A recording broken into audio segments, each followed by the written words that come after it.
start with LSU baseball. Tigers do finish off the sweep Thursday, Friday, Saturday against the Missouri Tigers. One of the worst teams in the league came in, and LSU did what you needed to do. It wasn't necessarily a perfect performance by the Tigers, but they got 3 close wins. And now, after sweeping 2 weeks ago, being swept a week ago, they come back and return the favor again to Missouri and get another sweep. 3 weekends in a row, LSU has been in the middle of a sweep, and they're 6-3 over those 3 weekends. But it was exactly what LSU needed. It puts them in a far better situation than they were in on Thursday morning. It's a long roller coaster ride. A good team's coming in here this weekend as well, but it's exactly what LSU needed over the weekend. Yeah, it's exactly what you needed, especially, after last weekend and, going up there to Arkansas and, facing that team and really not, having the performance you want to have. I thought, they did a great job bouncing back. And to me, there's a lot of takeaways that you can take from this weekend. I think seeing Joe Barrett kind of get warm a little bit. He's swinging the bat a little better. I thought Pearson showed up over the weekend. McManus swung the bat extremely well. And, man, Barry, he's out of this world right now. If there's some national awards considerations, I think he's headed right there. The way he's swinging the bat with, from that left side, he's so much power, so much consistency. And it was great. I think also the pitching-wise, I thought Coach Johnson did it again over the weekend. Did a phenomenal job of knowing when to take guys out and not, leave them out there too long and letting some other guys kind of come in there and save the day. So I thought Raisman did a phenomenal job of that over the weekend. I thought, Gervais came in and did a phenomenal job. Also, Riley Cooper, I thought he pitched well too. So it's an all-around good performance for the team. It's what you needed after last weekend, getting swept, get going in the right direction, and try to cover some ground in the SEC standings. I'm struggling a little bit with how to evaluate the decisions in terms of bringing pitchers in. It's pretty clear that Jay Johnson is pushing the correct buttons game in and game out and getting the right guys in there, and they're doing a good job in the bullpen.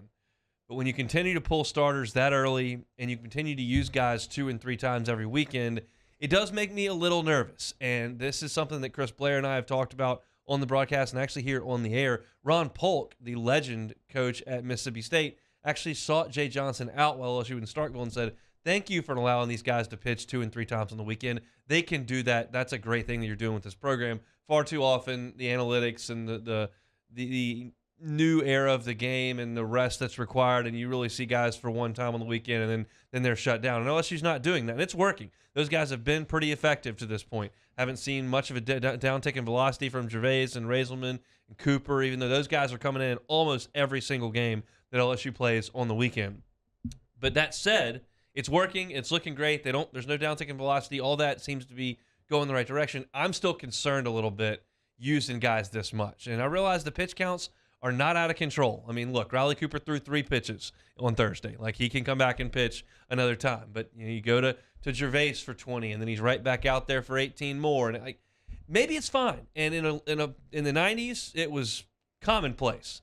But it's not right now. So it's just, as a modern baseball viewer, it's something that I'm having to get used to myself. Are you concerned that LSU is going to burn these relievers up with 2 and 3 appearances every weekend, and by the time they really start playing for keeps at the end of May, these guys are going to be gassed? Yeah, I mean, we talked to Coach Kelly about it last week, and he said, you're going to have those points in the seasons where, you get a little dead on them. Things get a little tough, and you got to battle yourself through it. I don't know if they've gotten to that point, but I think as of right now, it's really your best, path to win baseball games. You really can't point. I know Mikkel's, been pitching well and getting extended a little bit, but other than that, no one really else, because, it's getting extended 4 or 5 innings. So, you're going to have to depend on your bullpen to get, outs in high leverage situations. And that's kind of just going to be this team's recipe for winning baseball games. So, can it be a problem later on in the season? I definitely can see that happening. I don't think we've seen it just yet. I think those guys have been coming in and doing a phenomenal job, coming in and getting outs when they really have to have them. But I could definitely see it, being an issue later on if, these guys are, pitching 30-plus back-to-back days, which I think they haven't done thus far. But it's definitely going to be something this team needs. You're going to need the bullpen. 30 is the magic number for Jay. He said that many times. You throw your 30th pitch, you're down the next day. They're not going to if, ands, or buts there. But if you throw 18, 20 pitches, you throw 6 pitches, we'll see tomorrow for the high-leverage guys. And that's what they've done, and it's been effective. There's no two ways about it. They've gone to Gainesville and won 2 out of 3. They've gotten a sweep in Starkville. They've now swept Missouri. Sure, they didn't swing the bats well enough to get it done in Fayetteville, and then the one time they did, the defense let them down. And that's really almost what happened again on Saturday in the game that Chris and I called. You've got a 4-run lead, and you're sitting there in the 8th inning. You hit the first guy, then you walk a guy, Then you you get a tailor-made ground ball and you can't field it. They don't get any outs there. Then they get a single. Then you walk another guy. It's just they weren't doing anything to you, and you were just gift wrapping it. And that seems to be the case with LSU. Like once a weekend, they just can't seem to get it together. And all of a sudden you look up, and that 4-run lead is now a 1-run lead, and the bases are loaded, and it's a 3-2 count. Now Cooper stepped up and made the quality pitch against one of the better hitters in that lineup, got the ground ball back to the mound, and finished that inning off. But oh, my goodness, it's just like pulling teeth trying to get through a weekend without LSU's defense coughing it up. And the way that I've looked at this moving forward is like LSU's just not going to be a good defensive team this year. They're not. They're going to make errors. It's part of what they are. You just have to hope those errors don't come in crucial spots that come back to bite you. Like, for instance, on Saturday, you make an error in the first inning on the first batter of the game. The next guy hits a 2-run homer. Well, that hurts you. If you can pitch around them, obviously it doesn't hurt you, but the issue is not going to be for LSU. Can they stop making errors? They're going to make errors. The issue is, can the pitching staff work around the errors? They did it to an extent on Saturday, but it almost caught them. Yeah, I mean, they've been playing with fire with that all season long, man. It's just kind of not been the strong suit of this team. You're leading the SEC in errors. It's nowhere you want to be. It's kind of like a football team that turns it over all day long. It's going to be very hard to win games, playing that way. So I think the bullpen has kind of been a godsend for this team, with the, not having the starting pitching that you want to have and obviously not fielding the ball the way you want to. The bullpen's going to have to come in and play extremely well and pitch extremely well because I guess I agree with you. I think we've seen this team, especially the infield, they're going to make plays. They had a couple double plays they could have had, normal, balls hit up the middle. They couldn't turn two. So, you're watching all these other teams hit the same ground balls. They're finding ways to turn double plays, but, we just haven't done it consistently enough. So that's just going to have to something this team has to overcome. The other thing this team has now found, and I can say this with confidence, they've found an identity. They know who they are. They are a quality offensive team that's probably better against right-handers than left-handers. They are a below-average defensive team that is going to make some significant errors there, and they're going to lean very heavily on the bullpen with a quick hook on the starting pitchers. Teams evolve throughout a season, and wins and losses come, and you kind of carve out roles and you figure some things out. Maybe Ty Floyd gets a bigger role in this team. Maybe Jacob Hasty from the left side, who was excellent on Friday night, becomes a greater role. But those two guys are going to come out of the bullpen, so it would just be adding to the bullpen. It's not going to be a situation, I don't believe, where those guys are put into the starting rotation on the weekend. I don't see that happening. It's possible. I just don't see that. So it just adds to the identity. I don't think you're going to see any significant changes with this team moving forward. This is who they are. They've got to try to become the best version of themselves they can be. And, 2 of the last 3 weekends, it's looked great, and one of them, they got outclassed by a better team.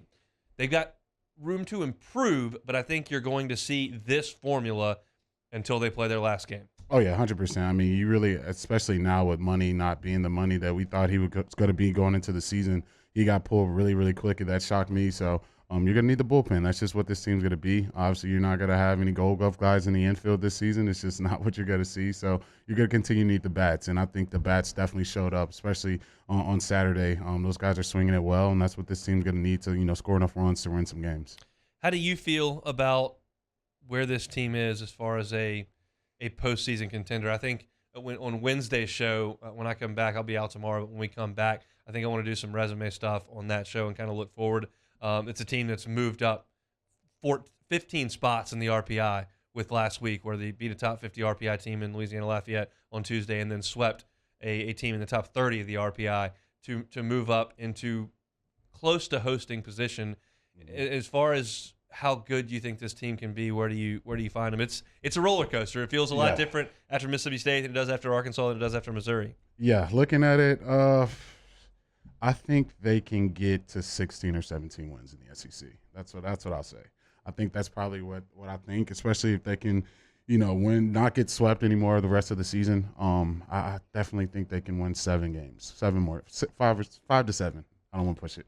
We'll see. I mean, that's a conversation that we'll have. But I think, look, it's always interesting in the middle of a 30-game race of the SEC how you feel on Monday. And I think, if you're Tennessee and LSU and Texas A&M on this Monday, you're feeling really, really good. If you're Florida or Arkansas, you're not feeling as good.